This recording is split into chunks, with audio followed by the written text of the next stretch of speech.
So, welcome to this episode of the Fishing Daily podcast, where I'm joined by the Catch Welfare Platform. And today I'm joined by Mike Breen, Hans, Vis and Michelle Boonstra. Welcome. Thank you. Thank you for having us. Thank you. So, we'll be talking about the Catch Welfare Platform Conference in Bergen that was held at the end of November. And I suppose a lot of people want to know what's as your reflections on the conference and what's been your thoughts on it since? Well, if I can answer first, I think our initial thoughts, and we've discussed this a fair bit. We were all very pleasantly surprised.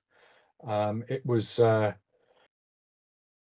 surprised by the number of people who were there, the variety, but it was about the diversity of people we got and how constructive all the discussion was.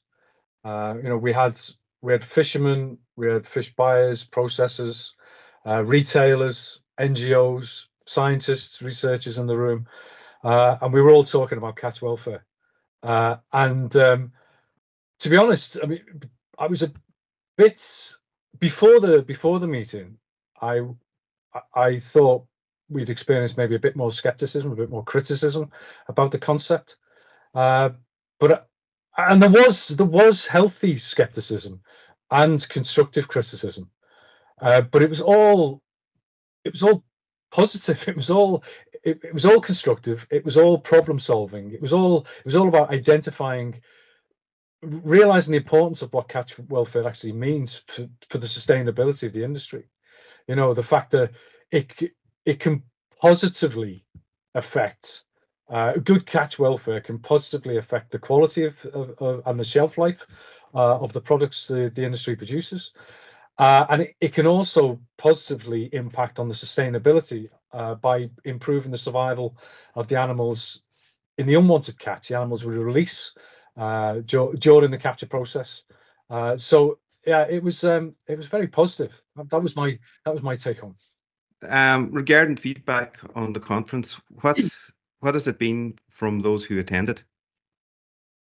Well, the feedback has been really positive. I think people were amazed by the things they heard from our speakers. I think for a lot of people, there was a lot of information they never heard before. It was new information. And they were all really positive and excited to start working with those things once they get back, and to spread the news in their team or to other people in their network. So that is great. That's exactly what we hoped for. Was people surprised that catch welfare meant a lot more than just one or two topics? Yes, exactly. That is the main thing that people took home. That the concept is so much broader than they initially thought. So yeah, we heard at the conference, we heard from the point of view of the catch sector right through to the processing sector. And do you think there was a connection there between them as well, that they grew in understanding? Yeah, well, I think from emails I've had since the conference, asking for more information about the link between stress and welfare and meat quality. That had a big impact, and a bigger impact than I expected. And that's coming both from fishermen and from processors and retailers, all saying, okay, this has direct impact on our business. So yeah, we need to understand more. So that was definitely one of the messages we got, and it's been, to be honest, it's been part of our strategy for a few years in terms of trying to provide the evidence for that linkage, and that work's still ongoing. We still need to provide more evidence, but the evidence is growing and it's becoming more convincing, obviously. And listen to the keynote speakers and to the questions from the floor afterwards. What have you learned yourselves, and what have you taken away that you can use in the future? I think what became very clear to me that fish welfare is relevant for all stakeholders in the production chain. and it is not something exotic. It's essential with regard to the challenges fisheries are facing nowadays. And those challenges, they'll come at a price for the industry, because we're looking at a big change in how the if you start looking from the catch sector right through to the processing sector, you will see major changes. But do you believe that in the long run there will be a better outcome for the industry from it? And this was a question that especially from the fishing industry itself, they're asking this question. Mm-hmm. It's certainly a relevant question, and that is why we also believe that providing industry with incentives is very important. They should benefit from improving fish welfare or catch welfare. And I think, if I may, yes, please. I think Hans absolutely spot on. It's about incentivization rather than it's about carrot rather than stick.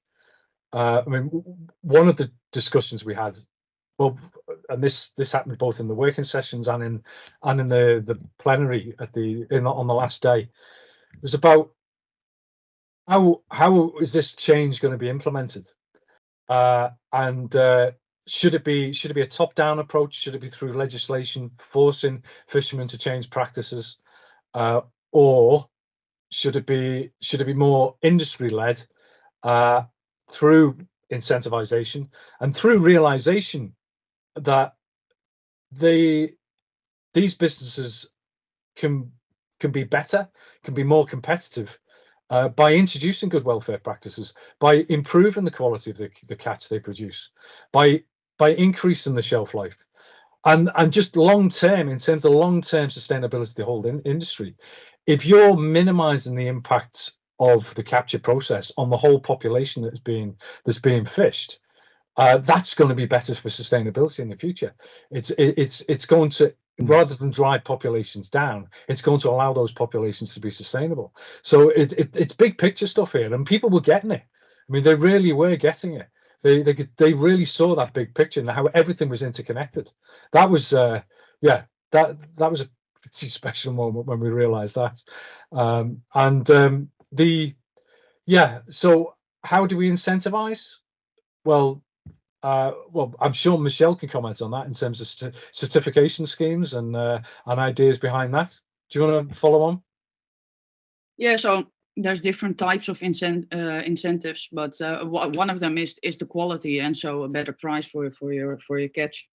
Another one is market access, just by the criteria that retailers will introduce or are introducing.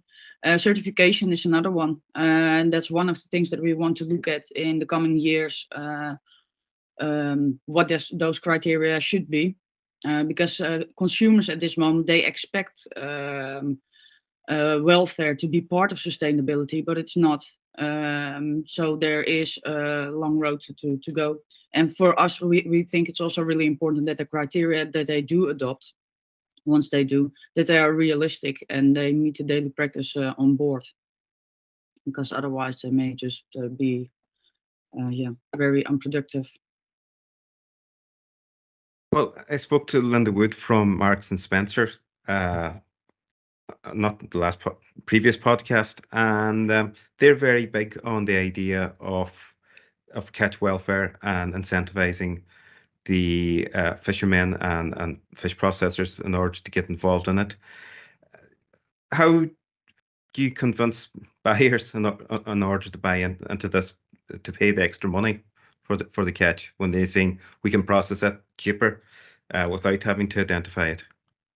It's not an easy one. No. And it will be limited to a certain group of people, but there has been research that people are finding it important.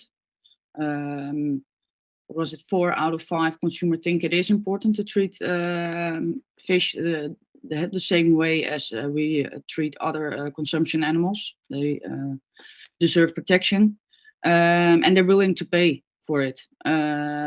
but it needs to be visible in the market, and there's still a lot of work to do there.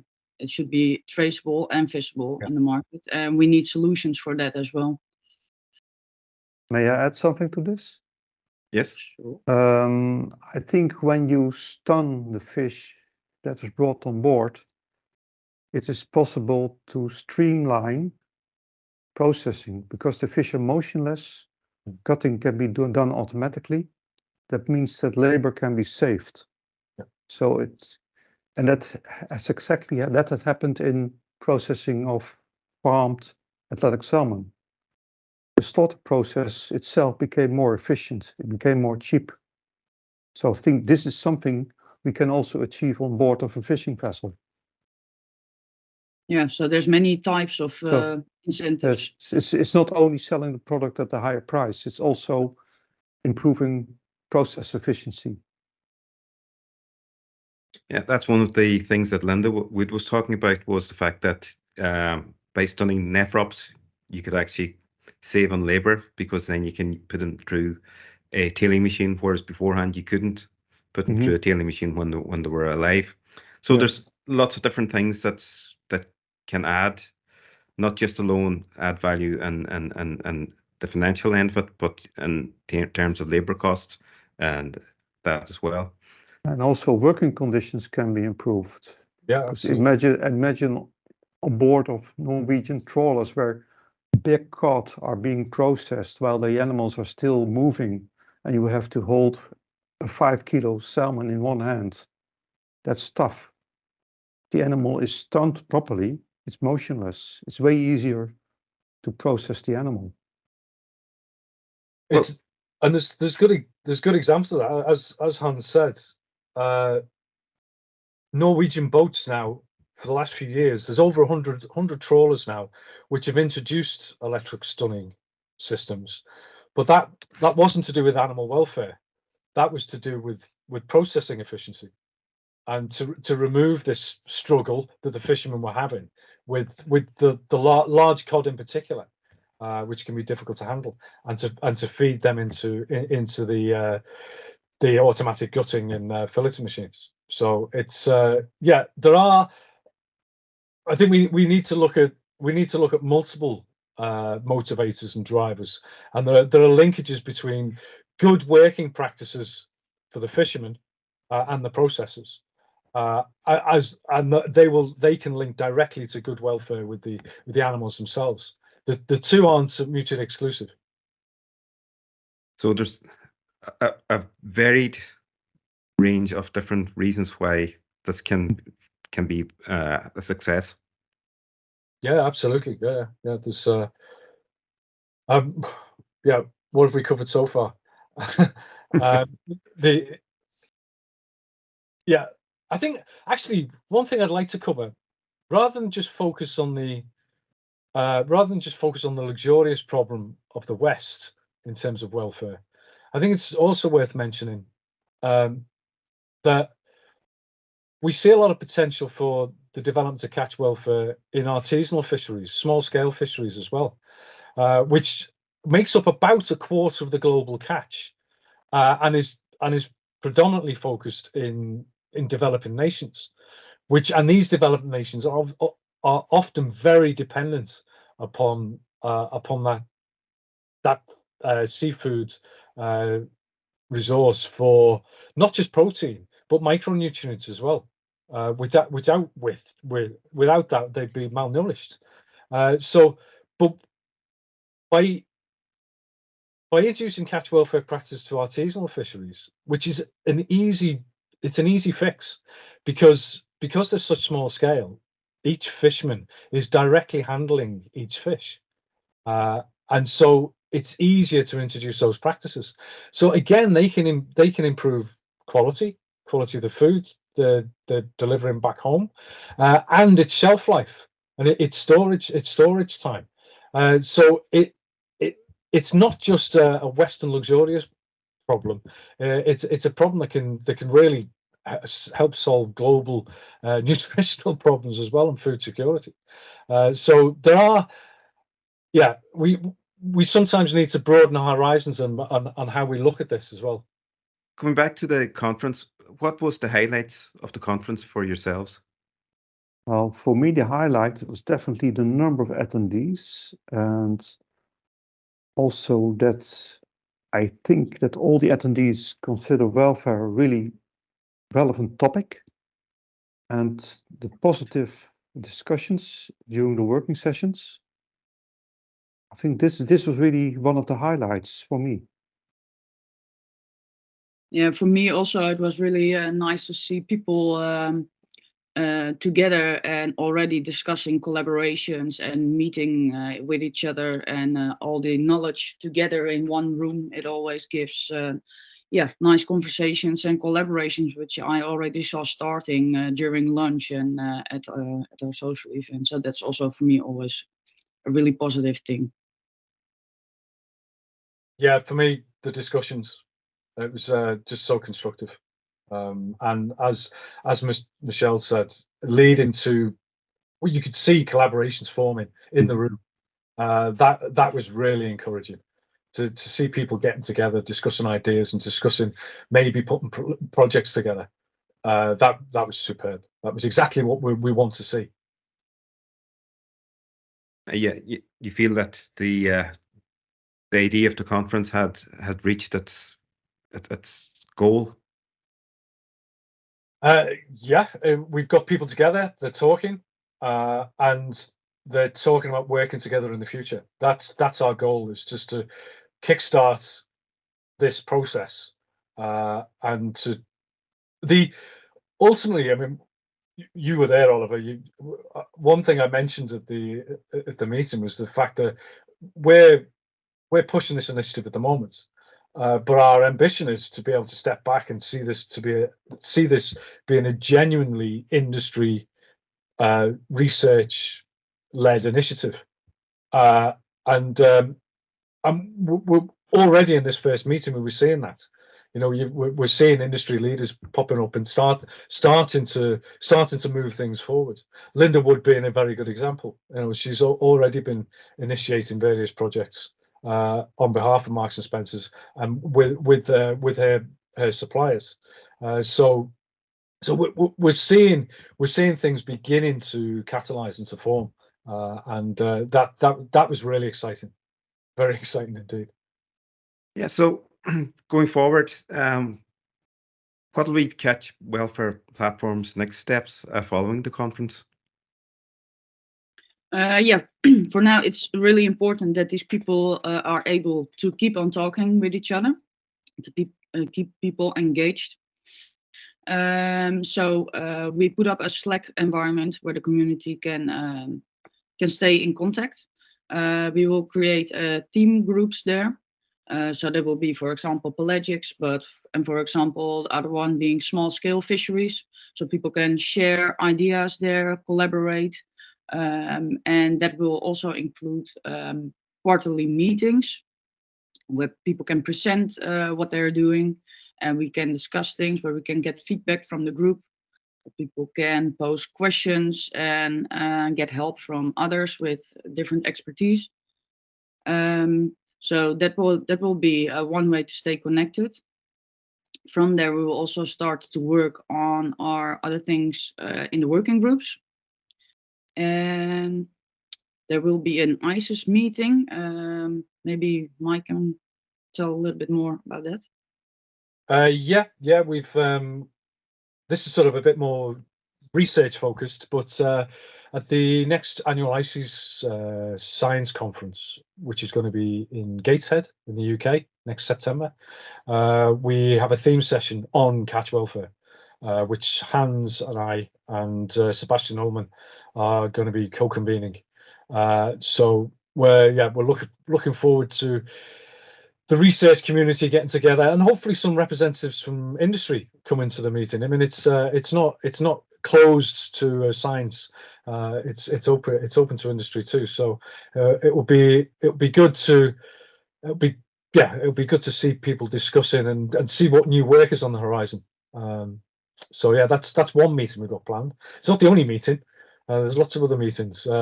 We've got a second conference, which is planned for 2 years' time. Is that correct, Michelle? Yeah. Yes. Yes.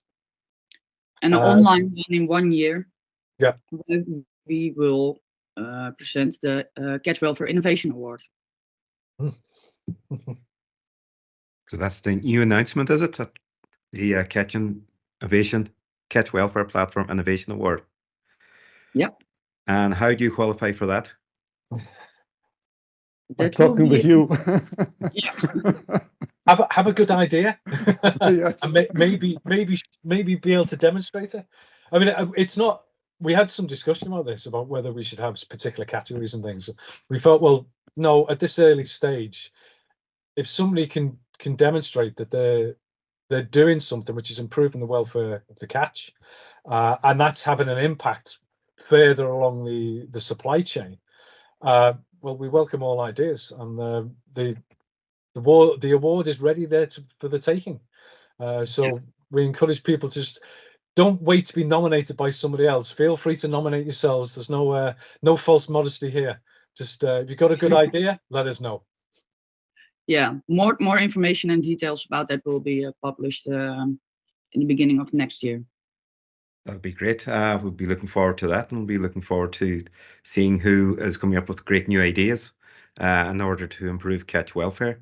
And is there anything else you'd like to add before we finish up?